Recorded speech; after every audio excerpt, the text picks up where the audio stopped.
नमस्कार, मैं हूं प्रदीप कुमार। आप देख रहे हैं पॉलिटिकल आइडिया। मित्रों, आज हम बात कर रहे हैं बिहार विधानसभा चुनाव के संदर्भ में और राहुल गांधी के आगामी 10 अगस्त से शुरू होने वाली पदयात्रा के परिप्रेक्ष्य में राहुल गांधी और कांग्रेस पार्टी की जो गुप्त योजनाओं का जो संकेत लगातार मिल रहा है, इसका आज हम विश्लेषण करने का प्रयास करते हैं कि कैसे महागठबंधन के भीतर के जितने भी राजनीतिक दल हैं, सब के सब एक दूसरे से सह और मात का खेल खेल रहे हैं। शतरंज की चाल की तरह चालें चली जा रही है और प्रयास ये हो रहा है कि दूसरे अपने सहयोगी को उसकी भनक तक नहीं लगे।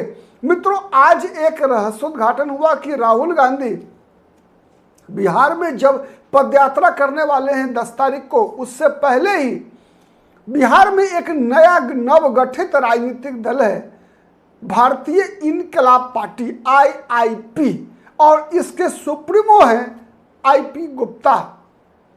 पान समाज के नेता हैं और पान समाज की नेता IP गुप्ता के साथ राहुल गांधी की बातचीत हो चुकी है। अब आप अनुमान लगाइए कि बिहार में समन्वय समिति जो महागठबंधन का है, उसका संयोजक कौन? तेजस्वी यादव। लेकिन संयोजक को पता नहीं है। IP गुप्ता एक नई पार्टी बनाकर माने तालमेल करना चाहते हैं। राहुल गांधी से बातचीत हो चुकी है, लेकिन उसके बारे में तेजस्वी यादव को पता नहीं है। सवाल ये उठ रहा है कि ये घटना जो रहस्योद्घाटन हुआ है IP गुप्ता के द्वारा, और साथ में जिस प्रकार से कांग्रेस का प्रदेश मुख्यालय, चाहे वो सोशल मीडिया सेल हो, चाहे वो कांग्रेस पार्टी का कोऑर्डिनेशन कमेटी हो, चाहे कांग्रेस पार्टी का बिहार के लिए जो स्क्रीनिंग कमेटी बनाई गई है, जिसके सदस्य के रूप में इमरान मसूद भी हैं, ये जो कांग्रेस का जो पूरा का पूरा मशीनरी है, चुनावी मशीनरी, बिहार चुनाव में जब अगर महागठबंधन में कांग्रेस होती है, तो क्या आपको लगता है कि आज तक कांग्रेस पार्टी ने बिहार चुनाव को इतनी गंभीरता से लिया? क्योंकि कांग्रेस का रोल जो बिहार में रहा, वो तो राष्ट्रीय जनता दल के बाद शुरू होता है। तो फिर जिस प्रकार से कांग्रेस पार्टी एक तरह से मिशन मोड में आपको बिहार विधानसभा चुनाव में दिखेगी। आप जाकर पटना आइए, आप देखिए कांग्रेस पार्टी के मुख्यालय सदाकत आश्रम की गतिविधियों को। आप विश्वास नहीं करेंगे कि जो कांग्रेस पार्टी अपने गठबंधन में बी टीम होती है, बिहार में चौथे नंबर की पार्टी है, अगर अलग लड़ जाए तो इस चुनाव से पहले तक यह माना जाता था कि बिहार में 5वें नंबर की पार्टी कांग्रेस पार्टी के पास माना जाता था कि 4% से ज्यादा वोट नहीं है। वो Congress party BJP, Janata Dal United, राष्ट्रीय जनता दल जैसे 1 नंबर, 2 नंबर, 3 नंबर की पार्टी की तुलना में ज्यादा सुपर डुपर एक्टिव दिखेगी आपको। राहुल गांधी से लेकर सदाकत आश्रम का एक नीचे स्तर तक का कर्मचारी आपको की तुलना आप कर लीजिए, चाहे बीजेपी से कीजिए, चाहे जनता दल यूनाइटेड से कीजिए, चाहे राष्ट्रीय जनता दल से कीजिए, इन सबसे ज्यादा सक्रियता अगर कहीं आपको दिखेगी बिहार में, तो कांग्रेस पार्टी के अंदर दिखेगी। इस बात का एहसास तो तेजस्वी यादव को है, लेकिन एहसास होना और कन्फर्म होना दोनों में अंतर होता है। आज तेजस्वी यादव को एहसास है, लेकिन फिर भी उनका दिल नहीं मान रहा है कि राहुल गांधी कांग्रेस पार्टी कोई खेल करने वाले हैं बिहार की राजनीति में। लेकिन जिस प्रकार का दृश्य उभर कर धीरे धीरे निकल कर आ रहा है, उससे ये बातें स्पष्ट होती जा रही है कि राहुल गांधी के निशाने पर बिहार चुनाव है। और जिस बात का संकेत मैंने अपने कई अन्य मुद्दों पर हुए डिबेट के अंदर, विश्लेषण के अंदर आपके समक्ष रखा है कि राहुल गांधी बिहार के विधानसभा चुनाव को एक प्रयोगशाला की तरह उपयोग करना चाहते हैं। राहुल गांधी की नजर कांग्रेस पार्टी को उसके पैरों पे खड़ा करने का प्रयास करने पर है और उसी के लिए राहुल गांधी तेजस्वी यादव की आरजेडी की बी टीम बनने को तैयार नहीं होगी इस चुनाव में। अब तक जितनी भी बातचीत चल रही है वो केवल दिखावे की बातचीत है। भीतर भीतर कांग्रेस पार्टी ये तैयारी करके बैठी है कि आने वाले दिनों में हो सकता है विधानसभा चुनाव अलग से लड़ने की नौबत आ जाए। इस बात का संकेत आज के इस आईपी गुप्ता के खुलासे से निश्चित रूप से हो जाता है।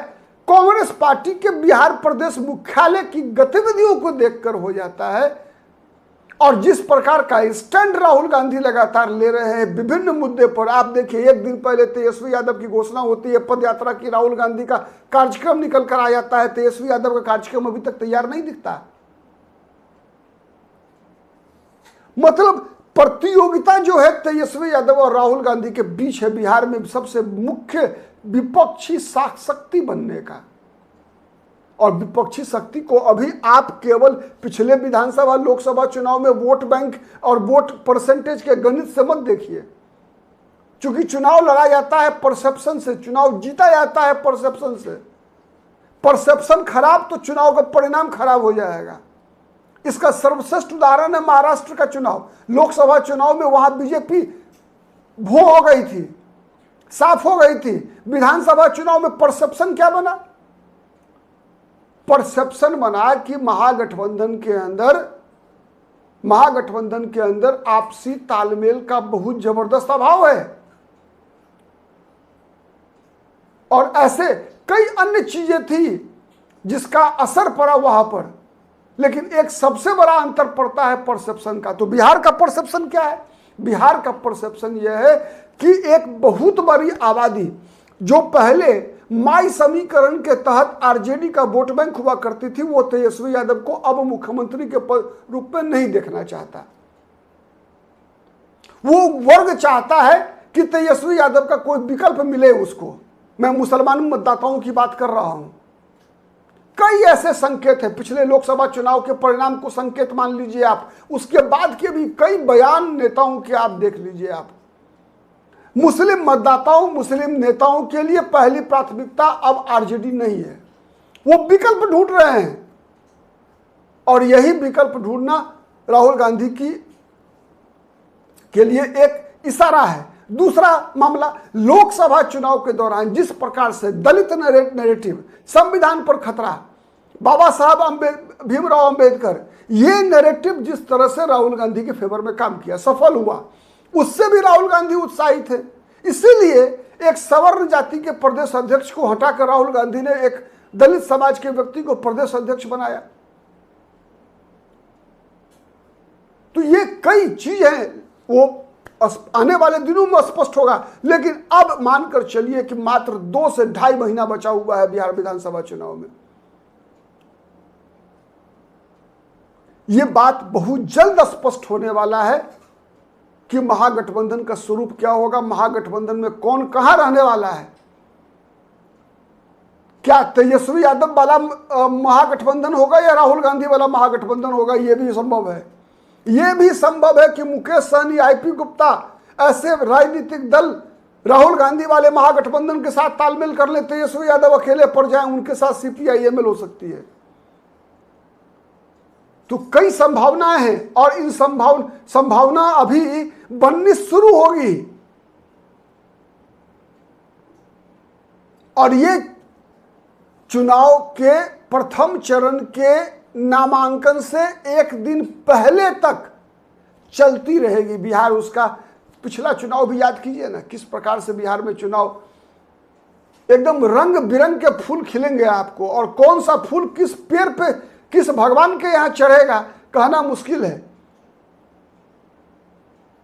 कौन दल एनडीए में होंगे, एनडीए में भी बीजेपी के साथ होंगे कि चिराग पासवान के साथ होंगे। चिराग पासवान किसके घर में आग लगाएंगे या दिया जलाएंगे कहना मुश्किल है। उपेंद्र कुशवाहा का क्या होगा? अब तक दिल्ली में उनको मंत्री नहीं बनाया गया। कितनी सीटें मिलेगी उनको विधानसभा चुनाव में? कुछ भी संभव है। कुछ भी संभव है। नजर बना के रखिए, पॉलिटिकल आइडिया से जुड़े रहिए। हमारा विश्लेषण अगर पसंद आता है तो आप निश्चित रूप से लाइक कीजिए। अगर हमारी बात से असहमत भी होते हैं तब भी कमेंट कीजिए, जिससे कि हमारा और आपका संबंध जीवंत बना हुआ रहे। आज के लिए इतना ही, नमस्कार।